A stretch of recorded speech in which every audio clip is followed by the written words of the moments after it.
All right, let's break down NTLM versus Kerberos, the two big names you've probably heard tossed around when people talk about Windows authentication. Kerberos has been the standard since 2000, but even today most companies are still stuck on NTLM.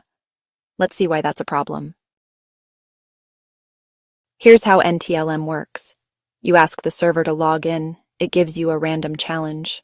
You mix it with your password hash and send it back. The server checks with the domain controller and lets you in if it matches. Simple, but weak. Attackers can steal your hash and reuse it, relay it to other systems, or just brute force it. NTLM is easy to break.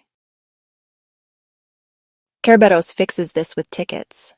Think of it like a theme park. You get an all-day pass from the ticket office. When you want a ride, you swap that pass for a ride ticket. Show the ticket, enjoy the ride. Every ticket is encrypted and time-limited, so it's far harder for attackers to copy or reuse.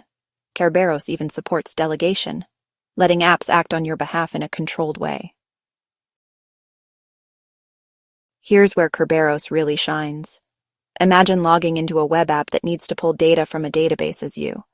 With NTLM, that second hop fails. Your credentials can't make the jump. Kerberos handles it securely with delegation.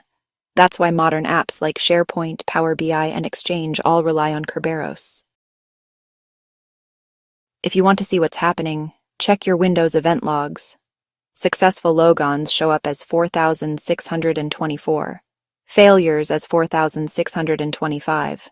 Kerberos tickets as 4,768 and 4,769. PowerShell can also help you hunt for NTLM logins so you know exactly where it's still being used. The goal is simple: reduce NTLM, watch Kerberos. Kerberos is powerful but picky. If your clocks drift, it breaks. If SPNs are wrong, it breaks. If DNS can't resolve names, it breaks. And when it does, Windows may quietly fall back to NTLM. That happens if you connect by IP, block Kerberos ports, or miss SPNs. The fix is step-by-step. Find where NTLM shows up, clean up time, DNS, and SPNs, then migrate apps one by one.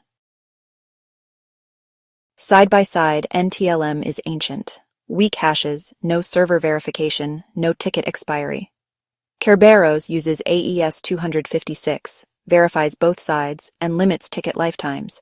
If you can't drop NTLM today, enable SMB signing and restrict it as much as possible. But the real answer is clear. Use Kerberos with AES.